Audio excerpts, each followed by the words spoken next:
यह कॉन्सेप्ट है प्रत्यास्थापना का साम्य सिद्धांत।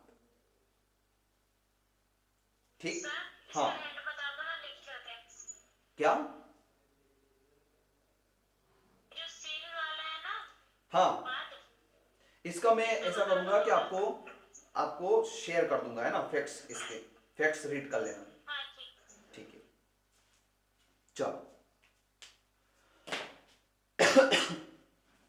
फिर उसके बाद स्वस्थ चित्तता, वो व्यक्ति स्वस्थ चित्त का होना चाहिए। दूसरा ग्राउंड हमने ये देखा था। तो स्वस्थ चित्तता क्या है, इसके संबंध में हम पढ़ते हैं सेक्शन 12 कि स्वस्थ चित्तता क्या है और विकृत चित्तता क्या है। देखो, आ जाओ सेक्शन 12 पर आ जाओ। क्या बोल रहा है सेक्शन 12? सेक्शन 12 हमको बता रहा है कि कोई भी व्यक्ति संविदा करने के प्रयोजन के लिए स्वस्थ चित्त कहा जाता है। कब कहा जाता है? यदि वह उस समय, इस शब्द का बड़ा इंपॉर्टेंट है, जिस समय संविदा निर्माण किया जा रहा है सिर्फ उसी समय की बात हो रही है। ऐसा नहीं है कि संविदा निर्माण करने से 1 घंटे, 2 घंटे, 10 घंटे, 50 घंटे बाद, पहले, ऐसी बात नहीं है। उस समय, पर्टिकुलर समय, जब मैं आपसे संविदा करने आया, अगर मेरी दिमागी हालत ठीक नहीं है लेकिन मैं उस संविदा को समझ पा रहा हूं, अगर मैं उस संविदा को समझ पा रहा हूं और उसका क्या प्रभाव पड़ेगा मेरे ऊपर, इस बात को समझ पा रहा हूं, तो मैं स्वस्थ चित्त हूं।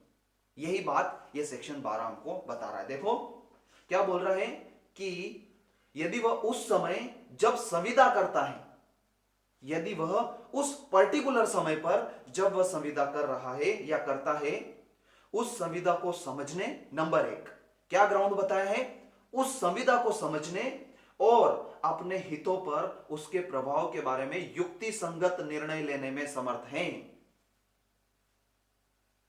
अगर वो उस पर्टिकुलर समय पर जब संविदा की जानी है, उस समय पर वो संविदा को समझ रहा है, भले पहले या बाद में वो किसी भी हालत में हो, उससे हमें कोई मतलब नहीं है। अगर वो पर्टिकुलर समय पर समझ रहा है तो हम क्या मानेंगे, ऐसा व्यक्ति स्वस्थ चित्त का है। और लास्ट की 2 लाइन बता रही है कि अगर वो व्यक्ति स्वस्थ चित्त का है तो संविदा कर सकता है, और जिस समय पर वो विकृत चित्त का है वो संविदा नहीं कर सकता है। देखो क्या बोल रहा है कि जो व्यक्ति प्राय विकृत चित्त रहता है, यानी कि नॉर्मल तो वो दिमागी हालत से ठीक नहीं है, किंतु कभी कभी स्वस्थ चित्त हो जाता है, तो वह जब स्वस्थ चित्त हो जाता है तब संविदा कर सकेगा। पहला पॉइंट। और दूसरा पॉइंट क्या बोल रहा है कि वो नॉर्मली तो स्वस्थ चित्त रहता है, प्रायः स्वस्थ चित्त रहता है, किंतु कभी कभी विकृत चित्त हो जाता है। तो जब वह विकृत चित्त है तब संविदा नहीं कर सकेगा। बहुत अच्छा एग्जांपल है इसका, इलस्ट्रेशन क। देखो एक व्यक्ति पागल खाने में है, क्या बोल रहा है, पागल खाने का एक रोगी जो अंतरालों में स्वस्थ चित्त हो जाता है, उन अंतरालों के दौरान वह संविदा कर सकेगा।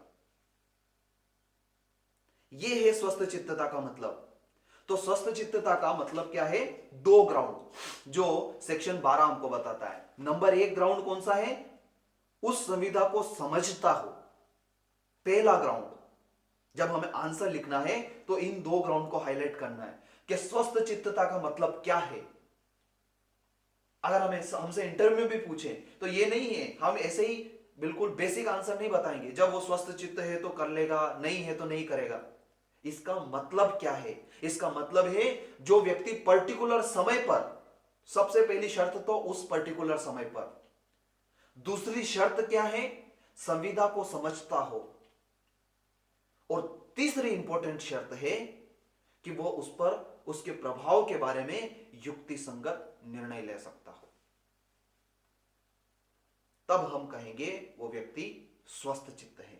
और अगर कोई व्यक्ति इस स्थिति में है तो नीचे वाली लाइन हमको बता रही है, अगला पैराग्राफ, कि वो व्यक्ति संविदा कर सकेगा। और अगर मान लो कोई स्वस्थ चित्तता की अवस्था में नहीं है तो वो संविदा नहीं कर सकेगा। ये है हमारा सेकंड पॉइंट, स्वस्थ चित्तता, जिसको कि हमें सेक्शन 12 के साथ पढ़ना है, क्योंकि वो हमको बताता है कि स्वस्थ चित्तता क्या है। फिर इसके बारे में इसके इलस्ट्रेशंस हैं, इलस्ट्रेशंस इंपॉर्टेंट हैं एग्जाम में आने के लिए, एक ही है और दूसरा भी है, दूसरा भी देख लेते हैं। क्या बोल रहा है, वह स्वस्थ चित्त मनुष्य जो जोर से चित्त